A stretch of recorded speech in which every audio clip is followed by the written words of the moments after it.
اسرائیل اور ایران فوری طور پر ایک دوسرے پر حملے بند کر دیں۔ امریکی صدر ڈونلڈ ٹرمپ کا سوشل میڈیا پلیٹ فارم پر مختصر پوسٹ میں پیغام۔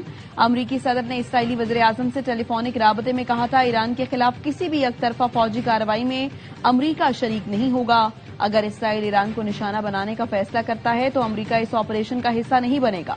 فائنینشل ٹائمز کو انٹرویو میں صدر ٹرمپ نے کہا ایران اسرائیل پر حملے بند کرے اور مذاکرات کی میز پر آ کر بیٹھے۔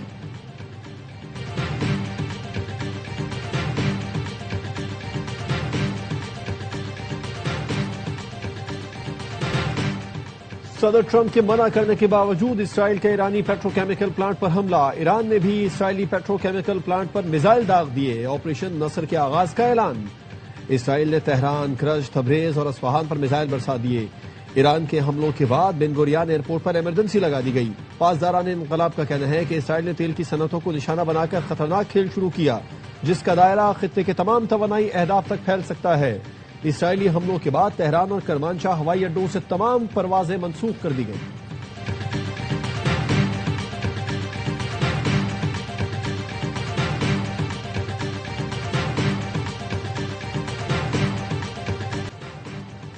امریکہ جنگ بندی کی خلاف ورزی کا براہ راست ذمہ دار قرار۔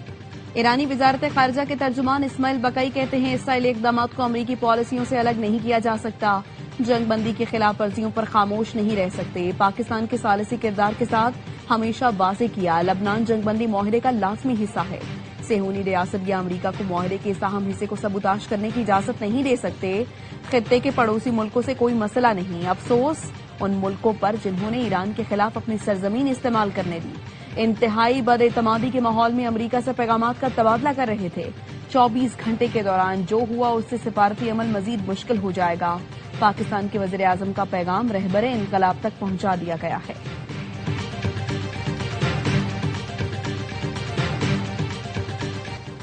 خطے میں طاقت کا توازن بدل چکا ہے۔ صہیونی حکومت اپنے خاتمے کے قریب ہے۔ اب ان کے پاس چند ہی دن رہ گئے۔ ایرانی سپریم لیڈر مجتبی خامنئی کا بیان۔ ترجمان خاتم الانبیاء ہیڈ کوارٹر نے بیان میں کہا کامیاب کارروائی میں صہیونی دشمن کو بھاری، دردناک اور نقصان دہ ضربیں لگی۔ مزاحمت قوت جنگ ہارنے والے دشمنوں کے سامنے ہتھیار نہیں ڈالیں گی۔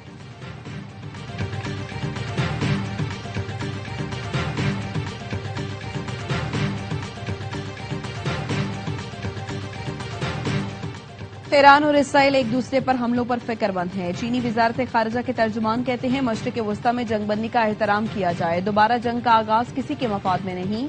یورپی یونین کے خارجہ امور کی سربراہ کایا کالاس کہتی ہیں مشرق وسطی کو مزید کشیدگی نہیں، بات چیت کی ضرورت ہے۔ ایران اور اسرائیل سے تحمل کا مظاہرہ کرنے کی اپیل۔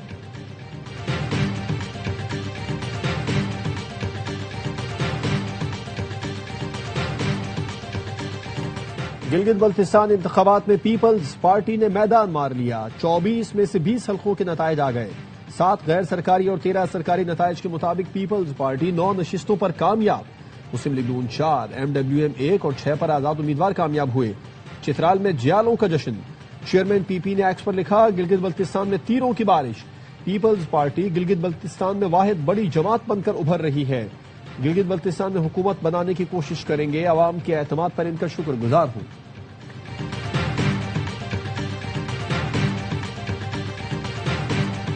گلگت بلتستان الیکشن میں اکثریتی جماعت بننے پر وزیر اعظم شہباز شریف کی پیپلز پارٹی کو مبارکباد۔ کہا پیپلز پارٹی گلگت بلتستان میں بطور اکثریتی پارٹی سامنے آئی۔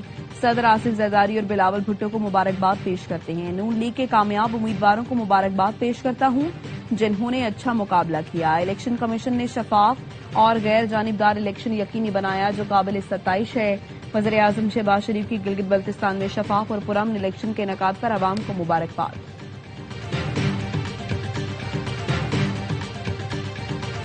حکومت اور پیپلز پارٹی کے درمیان بجٹ پر فیصلہ کن مذاکرات آج ہوں گے۔ قومی اقتصادی کونسل کا آج ہونے والا اجلاس نون لیگ اور پی پی میں معاملات طے نہ ہونے پر کل 11:30 بجے تک مؤخر۔ ذرائع کے مطابق نون لیگ اور پیپلز پارٹی کی تکنیکی کمیٹی آج پھر سر جوڑ کر بیٹھے گی۔ اسحاق ڈار وزیر اعظم شہباز شریف کو بلاول بھٹو سے ملاقات پر اعتماد ملیں گے۔ شام کو وزیر اعظم کی صدر زرداری سے ملاقات کا امکان۔ بلاول بھٹو اور نون لیگ کے متعلقہ وزراء بھی موجود ہوں گے۔ ذرائع کے مطابق وزیر اعظم اور بلاول بھٹو زرداری کی 1 on 1 ملاقات آج شام 5 بجے ہوگی۔ آزاد کشمیر کی مجموعی صورتحال پر غور ہوگا۔